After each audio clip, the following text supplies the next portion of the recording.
Karim Khan, le procureur de la Cour pénale internationale, a annoncé une nouvelle enquête sur les crimes de guerre présumés au Darfour lors d'un rapport présenté au Conseil de sécurité de l'ONU jeudi 13 juillet. Une décision qui intervient en réponse à l'intensification des violences exacerbées par un conflit de pouvoir entre deux généraux depuis 3 mois. Des violences qui auraient déjà fait plus de 3000 morts et 3 millions de déplacés et de réfugiés. As we speak, there are women and children. Alors que nous parlons, il y a des femmes et des enfants, des garçons et des filles, des personnes âgées et des jeunes qui ont peur pour leur vie, vivant dans l'incertitude au milieu du conflit. In the midst of conflict, Cette escalade, due à une lutte de pouvoir entre le chef de l'armée soudanaise, Abdel Fattah al-Burhan, et son ancien numéro 2, le général Mohamed Hamdan Daglo, a plongé le pays dans le chaos. Un chaos qui aujourd'hui conduit le monde non pas au bord d'une catastrophe, mais en plein milieu. we are, by any analysis, not on the precipice. Nous sommes, selon toute analyse, non pas au bord d'une catastrophe humaine, mais en plein milieu de celle-ci. C'est en train de se produire. Nous devons agir de toute urgence, collectivement, pour protéger les plus vulnérables. Si cette phrase souvent répétée de plus jamais cela doit signifier quelque chose, elle doit signifier quelque chose ici et maintenant. It must mean something here and now. C'est dans ce contexte que la CPI a décidé de lancer une enquête sur les incidents récents, soutenue par une large gamme d'informations concernant les présumés crimes de guerre et crimes contre l'humanité depuis le début des hostilités en We avril. need to show that Nous devons prouver que nos actions vont au-delà des mots et des promesses. Nous devons mettre en place des actions tangibles. Cela ne dépendra pas uniquement de la qualité et de l'efficacité de nos enquêtes, ni de la délivrance de mandats d'arrêt si les juges de la CPI approuvent nos demandes. Mais nous devons réellement mettre en œuvre la justice pour distinguer le vrai du faux et pour assurer aux gens du Darfour que leurs vies ont de la valeur. their lives mean something at all. Bien que cette enquête soit nécessaire, elle risque d'exacerber les tensions entre la CPI et le gouvernement soudanais, qui a déjà rejeté l'accusation de non-coopération formulée par Karim Khan. Chercher ensemble une solution pacifique au conflit afin d'éviter toute contagion dans la sous-région. Voilà l'objectif de ce sommet au Caire. Jeudi, les présidents érythréens, tchadiens, libyens, sud-soudanais, centrafricains ainsi que le premier ministre éthiopien se sont rendus dans la capitale égyptienne pour un sommet où les 7 pays frontaliers avec le Soudan tenteront d'aboutir à une position commune sur la crise au Soudan. La crise nécessite un arrêt immédiat et durable des opérations militaires afin de préserver les ressources du peuple soudanais et des institutions de l'État pour leur permettre d'assurer leurs responsabilités envers les citoyens. Cela ouvrira la voie à une réponse rapide, coordonnée et sérieuse de toutes les parties de la communauté internationale d'une manière compatible avec la gravité de cette crise périlleuse dont les causes profondes doivent être traitées en parvenant à une solution politique globale répondant aux espoirs et aux aspirations du peuple soudanais. Faire cesser les hostilités et aussi limiter l'impact sur les pays frontaliers. Chacun des 7 pays présents subissent plus ou moins les répercussions de la guerre, d'un point de vue sécuritaire, économique et social. Au Tchad, par exemple, des centaines de milliers de réfugiés affluent dans les zones frontalières. La République centrafricaine, elle aussi, accueille encore de nombreux réfugiés, notamment dans le nord du pays. Le conflit qui a éclaté au Soudan le 15 avril 2023, alors même que le pays était sur la voie de la normalisation avec un processus de dialogue prometteur entre toutes les forces vives de la nation, constitue pour nos régions, sous-régions et surtout pour les pays voisins une menace et un défi qui compromettent la stabilité, l'intégration régionale et le développement. Comme tout conflit, les conséquences sont désastreuses sur la population, contrainte à un déplacement massif, aussi bien à l'intérieur qu'à l'extérieur du Soudan. La réunion de jeudi intervient après une série d'efforts diplomatiques infructueux, marqués par la violation systématique des multiples cessez-le-feu conclus sous l'égide des États-Unis et de l'Arabie saoudite. Ces dernières semaines, Le conflit est entré dans une nouvelle phase très violente et prend un tournant très dangereux. Le conflit au Soudan entre dans son 4e mois. Il a déjà fait près de 3000 morts et 3 millions de déplacés et réfugiés. La découverte du corps criblé de balles du député et opposant Chérubin Okende Sanga, jeudi sur une artère très fréquentée de Kinshasa, a provoqué une onde de choc dans le pays. Selon le procureur de la République près de la Cour de cassation, un suspect a été arrêté jeudi sur les lieux où a été découvert la dépouille de l'ancien ministre des Transports. L'homme, un proche du défunt, a affirmé avoir retrouvé le corps aux environs de 6 heures du matin grâce au système GPS du véhicule. Il y a un monsieur proche du défunt qui est venu ici. Il retire une correspondance à 11 heures et en réponse à cette correspondance, il vient déposer la suite à 16 heures et ça a été enregistré à 16 heures 2 minutes. Cette personne est entre nos mains parce que aussitôt qu'il est parti d'ici, il est revenu aux alentours de 20 heures pour venir chercher si le défunt se trouvait encore ici. Il réapparaît vers 6 heures, il se présente à 8 heures devant nos magistrats pour dire que c'est à l'aide d'un système GPS qu'il a découvert les corps ou la voiture. La veille, l'ancien ministre et porte-parole du parti Ensemble pour la République s'était rendu à la Cour constitutionnelle.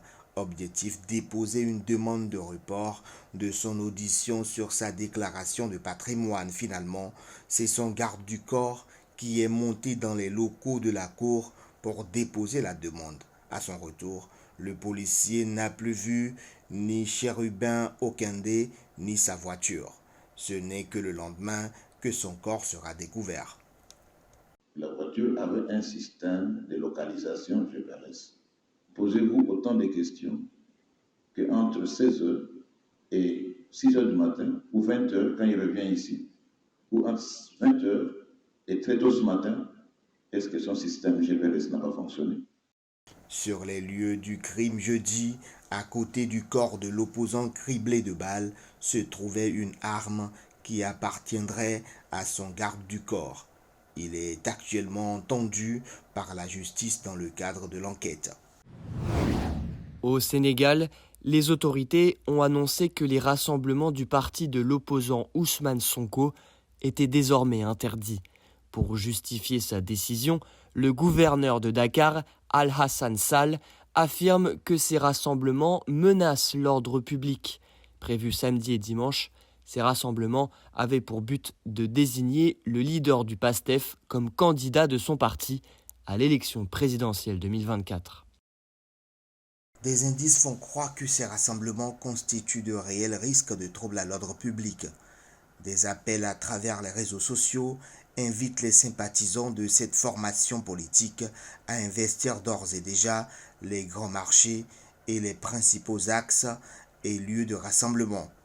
Pour contourner l'interdiction du gouverneur de Dakar, les sympathisants d'Ousmane Sonko ont décidé d'organiser la cérémonie d'investiture dans le stade Amadou Barry de Guédiawaye, dans la banlieue dakaroise, mais là encore, ils ont essuyé un refus.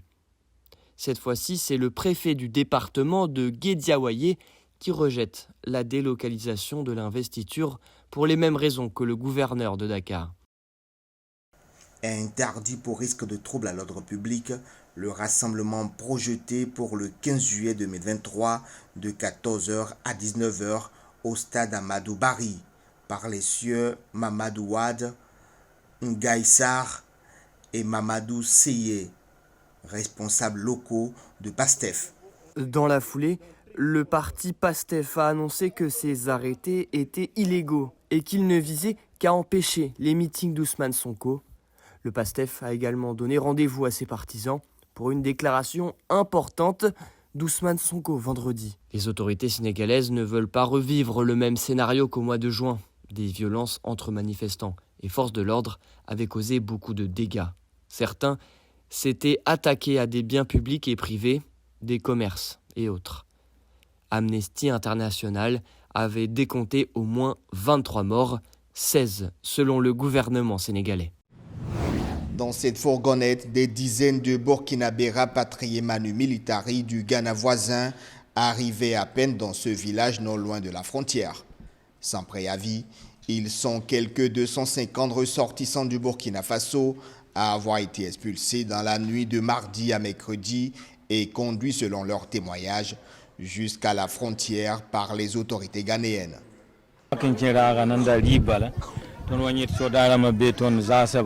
Nous n'avons rien compris. Je suis au Ghana depuis 2019. Et c'est lorsque je revenais du marché que j'ai été embarqué. Je n'ai même pas pu arriver chez moi. Je suis arrivé ici les mains vides. Ma femme et mes 3 enfants sont restés là-bas. Mais nous avons été bien accueillis ici à Dakola par nos compatriotes. Des jeunes, des vieillards, des femmes et des enfants, tous sous le choc après leur rapatriement. Dès leur arrivée dans des villages burkinabés non loin de la frontière, ces rapatriés ont bénéficié de la solidarité des villageois. Ils sont arrivés à pied parce que les véhicules ghanéens n'ont pas traversé la frontière. Je les ai déposés à la police d'immigration ghanéenne. Donc c'est une troupe qu'on voyait venir. Vraiment, c'était déplorable. Mercredi, une délégation ministérielle burkinabé s'est rendue dans les localités où ils sont hébergés temporairement pour leur témoigner le soutien de l'État. Du côté des autorités ghanéennes, aucune information pour le moment sur les raisons de ces expulsions. Dans la nuit, nous avions reçu une alerte faisant état du rapatriement de certains de nos compatriotes par la partie ghanéenne. À travers notre ministère des Affaires étrangères, nous avions touché la partie ghanéenne pour avoir des informations précises par rapport à ce rapatriement. Mais jusque-là, au début, les premières informations que nous avions reçues, la partie ghanéenne ne semblait pas être au courant de ce qu'on pourrait appeler ce refoulement. Depuis le déclenchement de la crise sécuritaire au Burkina Faso, ils sont nombreux à fuir vers le Ghana. Aujourd'hui, ils seraient accusés d'être entrés illégalement sur le territoire ghanéen, selon certaines sources. Une mission gouvernementale devrait se rendre d'ici là à Accra pour en savoir plus et rapatrier par la même occasion les biens laissés par les Burkinabés refoulés du Ghana voisin. Le comité de défense des personnalités arrêtées dans le cadre de l'affaire dite du complot contre la sûreté de l'État en Tunisie a annoncé jeudi la remise en liberté de Chaima Issa, militant du Front de Salut National, et l'avocat Lazare Akremi, ancien dirigeant du parti Nada Tounes, 2 figures de l'opposition. Le comité de défense a indiqué toutefois que les demandes de libération des autres prévenus arrêtés dans le cadre de cette même affaire ont été rejetées. Le président tunisien Kais Saied avait accusé certains des prévenus d'être impliqués dans un complot contre la sûreté de l'État, des accusations toutefois rejetées par l'opposition qui l'accuse à son tour d'instrumentaliser la justice pour traquer ceux qui rejettent les mesures d'exception qu'il avait déclarées dès le 25 juillet 2021. L'Organisation mondiale de la santé considère désormais que l'aspartame, un édulcorant artificiel utilisé dans les sodas, est peut-être cancérigène pour l'homme.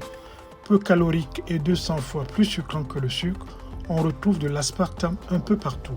Soda light, yaourt allégé, sucrète, chips aromatisés. Pour Paul Faroa, professeur d'épidémiologie du cancer au centre médical Sinai à Los Angeles, le grand public ne devrait pas s'inquiéter du risque de cancer associé à ce produit chimique classé dans le groupe 2B.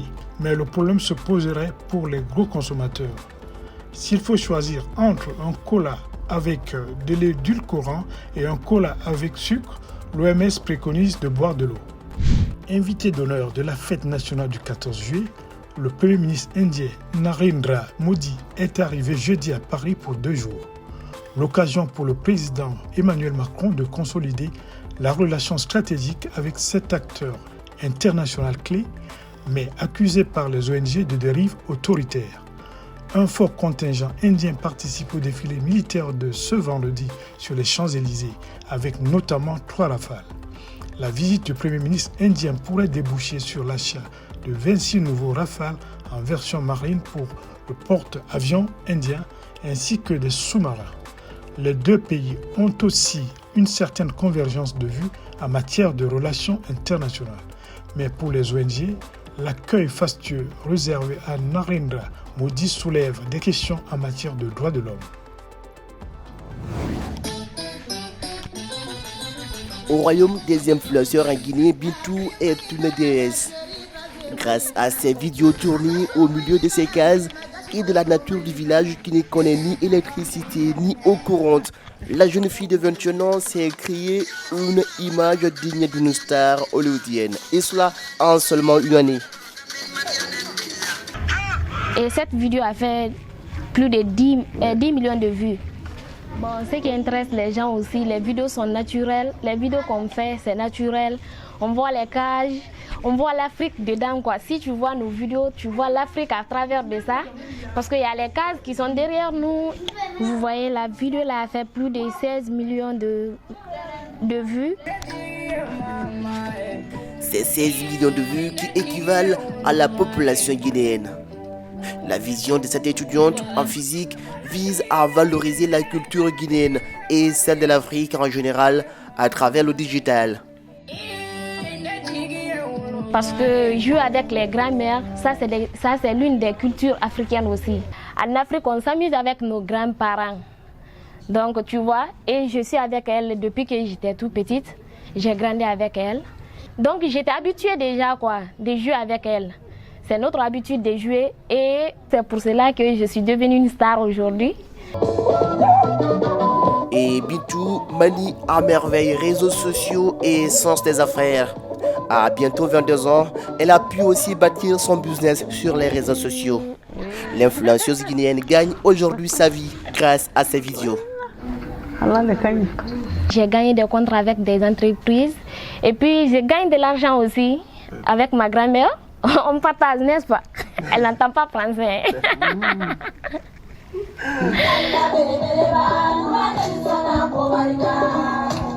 Ces courtes vidéos totalisent plus de 80 millions de vues.